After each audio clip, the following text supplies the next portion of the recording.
Dan pemirsa, untuk membahasnya lebih lanjut kita sudah terhubung dengan manajer Timnas Indonesia U17 U20 Ahmed Zaki Iskandar dan juga pengamat sepak bola Bung Kesit Handoyo. Selamat malam Bapak-bapak sekalian. Selamat malam. Baik, di studio ada Anissa Fauzia, Bapak-bapak, dan ini kita senang sekali rasanya mendengar kabar gembira yang dibawa oleh Garuda Muda begitu ya. Kemenangan dengan skor telak 4-1 melawan Yaman ini merupakan sebuah prestasi yang luar biasa, ditambah lagi keberhasilan ini juga turut membawa Indonesia ke jenjang Piala Dunia U17 2025. Nah, yang pertama saya ingin ke Bung Zaki terlebih dahulu. Bung Zaki, kalau menurut Anda apa kemudian yang menjadi faktor penting ya dari pencapaian Timnas U17 ini? Selain memang menang melawan Yaman, ini juga menjadi puncak klasemen. Timnas kita juga mengamankan tiket ke Piala Dunia 2025. Alhamdulillah, jadi terima kasih atas dukungan seluruh masyarakat Indonesia. Tentu saja ini menjadi kebanggaan kita. Yang paling penting adalah tim ini sudah dibentuk hampir setahun ya. Kita melewati Piala AFF, waktu itu peringkat ketiga, kemudian juga penyisian untuk Piala Asia, dan sekarang masuk ke perhelatan Piala Asia 2025. Kemudian kita ditargetkan untuk lolos ke Piala Dunia karena melihat peluang yang cukup terbuka untuk kita punya peluang lolos ke Piala Dunia di Piala Asia tahun ini. Dan alhamdulillah target itu sudah kita tuntaskan, target dari PSSI, dan kami juga mengucapkan terima kasih kepada Federasi PSSI di bawah kepemimpinan Pak Erick Thohir. Karena tim ini sudah dilengkapi sangat komplit sekali, mulai dari tim pelatih, analis, kemudian tim medis, sampai kemudian kita juga didampingi oleh psikolog. Jadi TC jangka panjangnya ini benar-benar bisa membuat tim ini menjadi satu tim yang sangat solid. Itu sih salah satu proses ya Mbak ya, yang menjadikan kita kemudian bisa melangkah lebih jauh di Piala Asia pada tahun ini. Oke, baik. Artinya komponen di dalam tubuh Timnas Garuda Muda ini memang sudah sangat lengkap, sangat utuh begitu ya. Saya ingin ke Bung Kesit terlebih dahulu. Selanjutnya Bung Kesit, kalau yang Anda lihat untuk mengetahui juga tentunya dari pandangan objektif begitu ya, dari historis soal perkembangan taktik dan juga mungkin kualitas dari pemain. Bagaimana kemudian Anda menilai gaya pemain Timnas U17 di bawah asuhan Nova Arianto dibandingkan dengan era sebelumnya mungkin? Saat ini perkembangannya seperti apa Bung Kesit? Iya, kalau kita mencermati bagaimana progres yang ditunjukkan oleh tim U17 Indonesia ya, tadi Bang Zaki sudah sempat menyampaikan bahwa tim ini sudah dipersiapkan cukup lama ya, mengikuti Piala AFF, kemudian ada kualifikasi sebelum akhirnya tampil di Piala Asia. Jadi memang persiapan yang cukup matang ya, persiapan yang cukup panjang memang menjadi salah satu faktor tim U17 Indonesia bisa tampil lebih solid ya, lebih kompak, walaupun pada laga pertama menghadapi Korea Selatan kita sempat dibuat was-was ya, tapi faktanya Indonesia mampu memenangkan pertandingan dan meraup 3 poin ya, dan modal itu sangat penting ketika Indonesia menghadapi Yaman. Pada akhirnya Indonesia kembali mencapai kemenangan, bahkan kemenangan yang menurut saya sangat meyakinkan dengan skor telak 4-1 ya. Progres inilah yang kemudian membuat tim U19 Indonesia ini ya menurut saya pantas untuk tampil di Piala Dunia bulan November nanti di Qatar ya, karena sudah melewati berbagai ujian yang menurut saya bisa menjadi modal sebelum nanti tampil di Piala Dunia.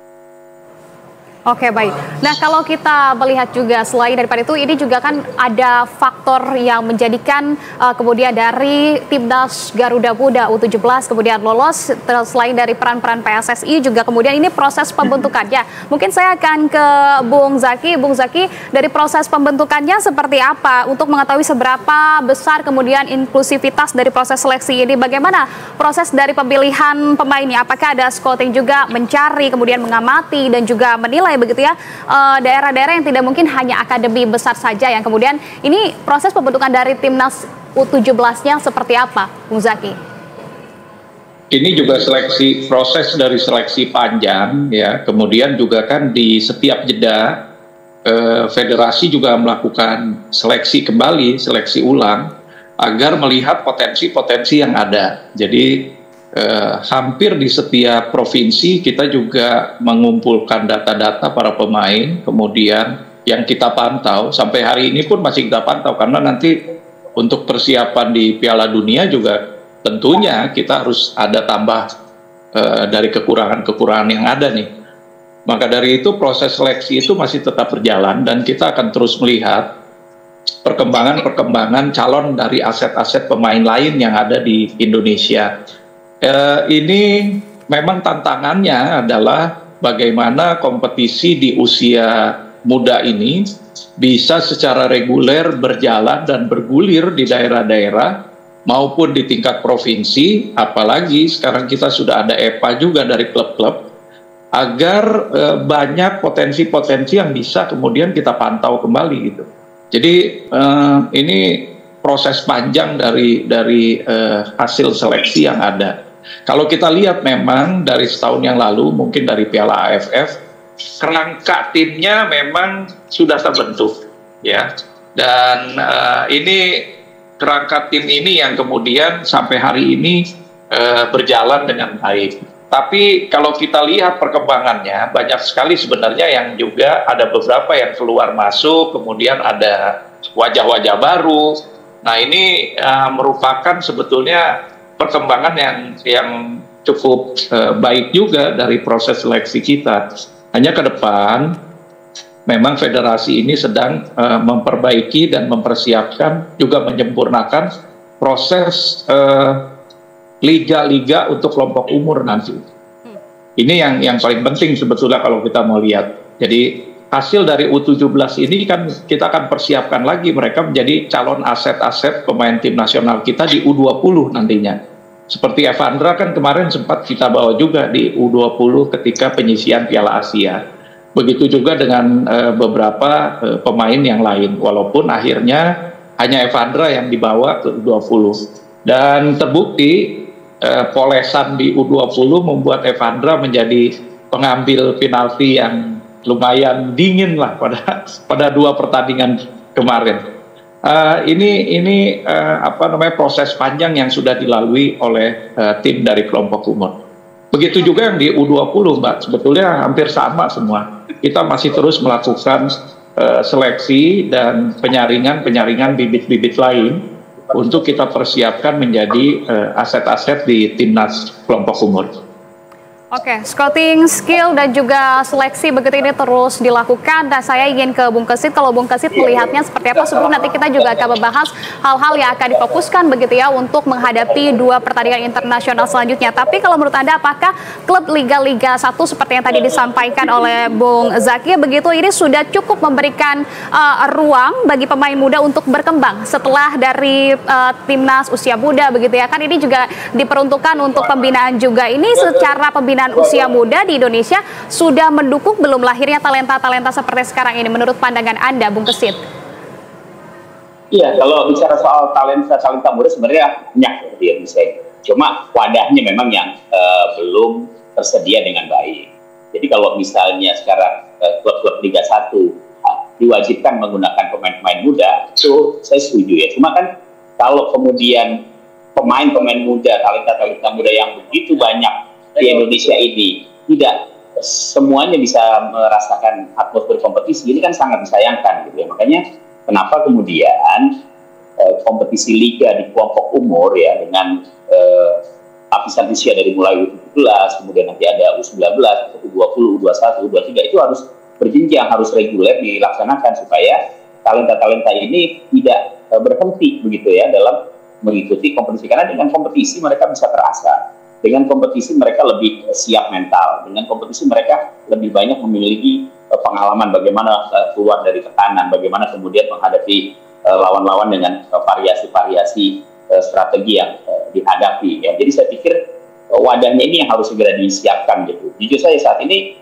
di Indonesia kompetisi untuk kelompok umur masih sangat kurang ya. Jadi kasihan pemain-pemain muda yang punya talenta ketika katakanlah sekarang di usia 17 mereka terlihat bagus gitu. Tapi apakah mereka nanti bisa terus mengikuti kegiatan kompetisi? Karena kita tidak memiliki kompetisi untuk tingkat 19 tahun misalnya, atau tingkat kelompok umur 20 gitu kan, stuck gitu. Jadi sudah banyak sebenarnya pemain-pemain muda yang katakanlah di usia 16-17 mereka bagus, tapi setelah usia 19 kemampuannya seperti menurun gitu ya.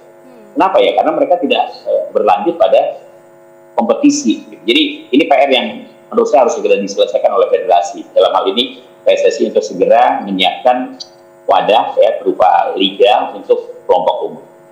Oke. Nah, Bung Zaki, mentalitas sepertinya menjadi komponen utama begitu ya untuk kemudian dari Timnas Garuda Muda bisa menghadapi level kompetisi yang lebih tinggi. Artinya pertanyaan selanjutnya ini menggali proses pembentukan karakter pemain mudanya, bukan hanya sekedar teknis tapi juga dari sisi manajemen pemainnya ya.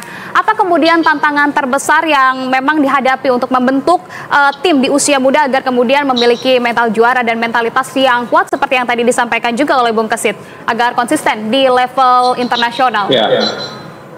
Jadi sebetulnya selain kompetisi untuk mengasah kemampuan teknik mereka, juga stamina, diperlukan juga kalau di usia muda ini adalah pembentukan karakter dan mental melalui tim psikolog. Jadi gangguan atau godaan terhadap dunia luar, sosial media, kemudian barang-barang yang membuat mereka menjadi konsumtif, itu adalah bagian dari bagaimana kita bisa memberikan pendidikan mental kepada mereka agar mereka siap menghadapi itu semua. Ya, dan alhamdulillah yang U17 ini memang kita batasi sekali penggunaan media sosialnya, kecuali alat telekomunikasi untuk berkomunikasi dengan keluarga ataupun orang tua yang paling penting. Selebihnya memang kita batasi. Nah, ini kan menjadi godaan nih buat mereka nih. Baik itu selama TC maupun selama kompetisi pada saat ini atau penyelenggaraan turnamen pada saat ini. Nah, selanjutnya bagaimana mereka bisa berkembang? Ini kan Mas Kesit juga mungkin bisa melihat pengalaman-pengalaman yang lalu kan banyak sekali yang layu sebelum berkembang. Ini menjadi perhatian kita juga agar karir mereka itu tidak hanya berhenti atau cukup puas bermain untuk klub di Liga 1 Indonesia. Nah, kita ingin mereka bisa meraih mimpi bermain di luar, di liga-liga luar negeri yang lain, bahkan kalau bisa di Liga Eropa, walaupun itu di level 2-nya atau level 3-nya, tapi paling tidak persiapan untuk jenjang karir mereka ini yang harus kita arahkan pada saat ini. Selebihnya itu kembali lagi kepada individu dari pemain maupun lingkungan keluarganya masing-masing. Karena ini juga kalau tidak mendukung secara penuh, tentu akan terjadi perubahan-perubahan nantinya. Jadi Mbak, untuk saat ini Federasi PSSI saya pikir sudah mempersiapkan sarana dan prasarana serta fasilitas untuk kelompok usia muda ini sudah sangat baik. Tinggal bagaimana menyempurnakan program-program baik itu format liga ya di kelompok umur, kompetisi maupun turnamen yang harus dibantu oleh Asprof dan Askot dan Askap di tingkat daerah nih. Jadi asosiasi sepak bola di tingkat kabupaten kota maupun provinsi ini juga harus ikut mendukung. Karena kalau tidak, ini kan agak repot PSSI ngurusin dari Sabang sampai Merauke-nya. Nah, mudah-mudahan dengan program-program pembinaan yang baru dan tahapan-tahapan jenjang karir ini bisa membuka jalan mereka untuk menjadi pemain profesional yang lebih baik lagi nanti di era yang masa depan. Keikutsertaan kita di Piala Asia maupun Piala Dunia ini juga bagian dari fasilitas yang kita bisa capai untuk menjadi showcase-nya Indonesia, bahwa banyak loh atlet-atlet sepak bola Indonesia yang punya potensi. Karena kan di setiap perhelatan Piala Asia maupun Piala Dunia, apalagi di kelompok umur, itu akan banyak sekali talent scouting dari klub-klub maupun agen-agen internasional. Nah, ini mudah-mudahan standar kita pada saat ini, alhamdulillah sudah tercapai baik di kelompok umur 17 maupun di kelompok umur 20, bahwa kita harus selalu ikut serta di dalam event turnamen Piala Asia. Nah, semakin sering kita berkompetisi di Piala Asia, akan semakin banyaklah terbuka peluang bagi pemain-pemain kita dipantau oleh talent scouting asing, dan juga akan memperkaya mental maupun teknik mereka nantinya ke depan, karena kita berkompetisi dengan negara-negara yang lebih besar daripada negara yang ada di ASEAN. Oke lah, kemarin AFF yang U20 kan juara AFF, U17 ini kan peringkat ketiga ya. Tapi bukan berarti itu satu kegagalan, karena tahun depan pun kita 2 tahun lagi juga kita akan ketemu piala yang sama gitu. Hanya bagaimana sekarang program pembinaan kita ini secara berkala kemudian berjenjang bisa menjadi aset untuk tim nasional kita, dan ya mudah-mudahan bisa menjawab bahwa pemain lokal ataupun pemain didikan lokal dari SSB maupun klub-klub di Indonesia itu juga bisa bersaing dengan pemain-pemain yang memang dididik dari luar Indonesia. Oke. Iya, didikannya juga ini tentunya seperti salah satunya menjadi batasan juga bermedia sosial, begitu ya, seperti yang tadi disampaikan, karena sebelumnya juga sempat ramai dari sejumlah ataupun beberapa dari pemain muda ini sempat ada live juga ya di Instagram atau di TikTok untuk kemudian langsung dipantau oleh coach juga, begitu. Ini juga sempat menarik perhatian bagi publik begitu ya, karena memang sangat dibatasi sekali untuk kemudian fokus terlebih dahulu kepada kompetisinya. Tapi kalau saat ini, Bung, kondisi mental dan psikologis mungkin dari pemain muda kita di level internasional, Bung Zaki, seperti apa? Alhamdulillah sekarang ini sudah terbangun dan terasah, karena tim ini kan juga sudah banyak sekali melakukan dan panjang melakukan training camp TC maupun juga pertandingan ya, seperti Piala AFF, kemudian penyisian Piala Asia, juga pertandingan-pertandingan uji coba dengan baik klub maupun negara-negara asing lainnya. Jadi kita sudah hampir 1 tahun ini mempersiapkan tim U17 untuk bisa maksimal. Jadi artinya kesiapan fisik, mental mereka juga harusnya sudah siap untuk tantangan yang lebih tinggi lagi di Piala Asia. Sekarang ini kan kita sudah lolos dari grup, mudah-mudahan menjadi pimpinan grup, kemudian masuk ke perempat final. Nah, udah tanggung di perempat final ya, all out lah. Mudah-mudahan kita bisa mencapai semifinal dan final gitu, Pak. Ya. Amin tentunya. Nah, kalau saya ke Bung Kesit, dari lolosnya ke Piala Dunia yang menjadi target kita ya. Iya. Target Piala Dunianya kan udah masuk. Iya, tentu kita aminkan, Bung Zaki. Kalau Bung Kesit, saya ingin analisanya juga kalau melihat perbandingan dengan tim-tim kuat begitu yang kita tahu juga di mana sih sebetulnya posisi Indonesia secara realistis begitu ya kalau kita melihat, dan aspek mana yang kemudian yang harus diperbaiki, Bung Kesit? Apa kemudian kelebihan dan juga kekurangan yang paling mencolok dari tim Garuda Muda begitu jika dibandingkan dengan tim papan atas Asia lainnya seperti Jepang maupun dari Korea Selatan, Bung Kesit? Ya, kalau kita lihat dari capaian yang sudah dibuat oleh tim U17 Indonesia ini ya, tampil sebagai juara grup lah, itu sudah pasti, karena kita sudah meraih 2 kali kemenangan, dan lawan-lawan yang dikalahkan itu adalah salah satunya adalah Korea ya. Jadi Indonesia dipastikan bakal tampil sebagai juara grup selain lolos ke Piala Dunia U17 ya. Jadi kalau secara posisi ya sebenarnya Indonesia saat ini sudah mulai bisa bersaing dengan negara-negara kuat Asia lainnya ya, seperti Korea Selatan, kemudian Jepang, ada Iran juga di sana, Arab Saudi, Australia gitu ya. Jadi kita sudah bisa masuk dalam kategori di mana kita menjadi pesaing ya, pesaing yang muncul yang bisa saja kemudian mengganggu ya, bisa mengganggu performa dari tim-tim kuat Asia. Korea Selatan buktinya ya, di grup C dia adalah tim unggulan ya. Indonesia ini kan adanya di pot 4 gitu ya, di pot 4, jadi tim yang sebenarnya ada di posisi paling bawah gitu. Ketemu Korea Selatan, raksasa Asia, tapi ternyata ya bisa dikalahkan oleh Indonesia ya, terlepas dari bahwa Korea Selatan lebih mendominasi permainan, Indonesia hanya 32% ball posisinya, tapi faktanya Indonesia bisa menang dengan keunggulan 1-0 ya, dan akhirnya bisa tampil sebagai juara grup gitu, setelah mengalahkan Yaman. Nah, situasi-situasi ini kan tentunya membuat negara-negara lain yang saat ini berkiprah di Piala Asia yang juga menjadi langganan Piala Dunia U17 lah katakan, ini kan sudah mulai melirik Indonesia gitu ya. Tinggal kemudian bagaimana Indonesia mempersiapkan diri lebih baik lagi. Ya masih ada waktu 7 bulan untuk tampil di Qatar Ya kelemahan-kelemahan seperti misalnya Indonesia lebih mudah gampang kehilangan bola karena menghadapi Yaman itu harus segera dikoreksi.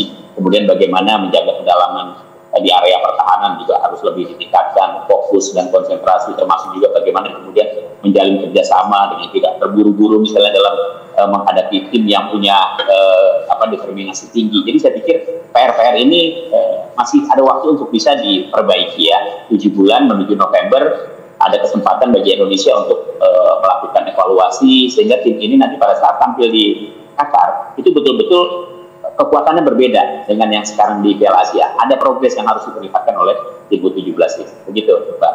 Oke, baik Bung Zaki, itu analisa dan juga PR dari Bung Kesit begitu ya. Tapi kalau dari Bung Zaki sendiri begitu, untuk kemudian kita ingin mengetahui juga ekspektasi internal dari tim begitu ya, memberikan gambaran realistis tentang kemampuan Garuda Muda di level dunia. Apa yang saat ini menjadi fokus utama Timnas U17? Adakah ada 2 laga lagi yang sama-sama penting, Piala Asia dan juga Piala Dunia? Apakah ini tidak akan mengganggu konsentrasi dari pemain muda kita, Bung Zaki? Jadi fokus kita sekarang ini menuntaskan terlebih dahulu Piala Asia, Mbak, karena sudah masuk ke perempat final dan kita ingin mencoba tantangan yang lebih besar lagi, yaitu bagaimana kalau kita pasang target masuk ke semifinal bahkan sampai ke final Piala Asia. Nah, ini yang sekarang kita fokuskan terlebih dahulu. Piala Dunia itu memang penyelenggaraannya di tahun 2025, tapi itu nanti di bulan November. Kita akan melakukan TC lagi dan kemungkinan juga akan melakukan reseleksi lagi kepada potensi-potensi yang ada, baik yang di Indonesia maupun yang ada di luar. Tapi paling tidak sekarang ini bagaimana konsentrasi kita dalam keikutsertaan di Piala Asia ini menjadi prioritas. Jadi sekarang ini hanya Piala Asia terlebih dahulu. Piala Dunianya sudah selesai karena kita sudah memastikan lolos dari AFC, dari region Asia untuk Piala Dunia di tahun 2025 ini. Dan kita bisa lihat penyelenggaraan Piala Dunia ini kan nantinya akan terselenggara setiap tahun, Mbak, untuk kelompok umur 17. Jadi konsistensi nanti untuk tim U17 tahun depan ini juga akan dibutuhkan. Maka dari itu regenerasi mempersiapkan pemain-pemain yang baru untuk U17 tahun depan ini juga menjadi bahan yang sangat penting bagi kita. Oke lah, yang tim sekarang ini nanti akan berlaga di Piala Dunia. Tapi kan ada beberapa pemain yang tahun depan nggak bisa ikut lagi di U17 karena usianya sudah melampaui 17 tahun. Itu yang kemudian nanti kita persiapkan yang sudah melampaui usia 17 tahun menjadi aset ataupun proyek di Timnas U20 kita atau U19. Nah, berikutnya pasti akan ada regenerasi. Ini yang kemudian nanti dari federasi, dari PSSI akan mempersiapkan lagi langkah-langkah persiapan Timnas U17 atau U16 untuk tahun depan. Oke, baik. Nah, Bung Kesit, kalau mendengar pernyataan dari Bung Zaki begitu ya, jika nantinya begitu dari usia yang sudah melampaui usia U17, banyak juga kalau kita lihat dari generasi emas di masa lalu ya, Bung Kesit, ini juga yang kemudian akhirnya tenggelam begitu, agar kemudian tidak terjadi kesinambungan, agar kemudian kita menginginkan adanya kesinambungan pembinaan begitu ya. Apa yang kemudian harus dijaga agar generasi ini tidak hanya sekedar meledak sesaat begitu ya, tetapi benar-benar bisa menjadi fondasi kuat bagi sepak bola Indonesia, di Timnas Indonesia, Bung Kesit, menurut Anda? Ya, yang jelas bahwa mengirim mereka dalam ajang kompetisi ya. Saya pikir itu yang membuat kemudian para pemain muda Indonesia ini, talenta-talenta muda ini tetap terpelihara performanya, semakin meningkat di usianya nanti memasuki, misalnya sekarang udah usianya 17, pada saat nanti akan memasuki under 19 ya, atau usia 19, mereka semakin matang gitu. Jadi jawaban pastinya ya mereka harus terjun di kompetisi, nggak ada lain ya. Dengan aktif mengikuti kompetisi, dengan berlaga di kompetisi, mereka akan semakin terasa. Jadi yang tadi saya katakan bahwa ini PR ya, bagi PSSI untuk segera menekan modelnya seperti apa, sistemnya seperti apa, itu biar PSSI yang merancang. Tapi yang jelas bahwa pemain-pemain ini harus ada wadahnya, nggak boleh berhenti gitu. Mereka harus terus berkompetisi, mereka harus terus berlatih, nggak boleh kemudian break lama tidak bertanding, kemudian ujung dipanggil memperkuat tim nasional, akhirnya nanti malah tidak optimal, gitu ya. Jadi jawaban saya itu kompetisi adalah mutlak bagi pemain-pemain muda Indonesia. Oke, baik. Terakhir untuk Bung Kesit, kalau menurut Anda bagaimana kemudian di Piala Asia, prediksinya menurut Anda bisakah kita kemudian menjadi juara di Piala Asia ini, Bung Kesit? Kalau untuk juara saya pikir ini masih berproses ya, tapi yang jelas bahwa tadi seperti disampaikan oleh Bang Zaki juga bahwa Indonesia sudah memenuhi targetnya tampil di Piala Dunia U17 ya. Dan juara grup juga sudah pasti di tangan karena kita sudah meraih 2 kemenangan terakhir besok tanggal 10 menghadapi Afghanistan. Saya optimistis kalau melihat penampilan tim U17 Indonesia bakal bisa kembali menjadi kemenangan. Jadi sudah kepalang tanggung ya, sudah kalau bisa ya merebut seluruh pertandingan ini dengan nilai sempurna menjadi 9 supaya apa ya, negara-negara lain yang selama ini mungkin melihat sebelah mata Indonesia akan semakin terbuka bahwa Indonesia sekarang adalah negara yang punya potensi bisa menjadi negara yang bakal mengganggu kekuatan tim-tim besar di Asia. Baik. Jadi termasuk menghadapi Afghanistan, saya yakin Indonesia akan bisa meraih kemenangan.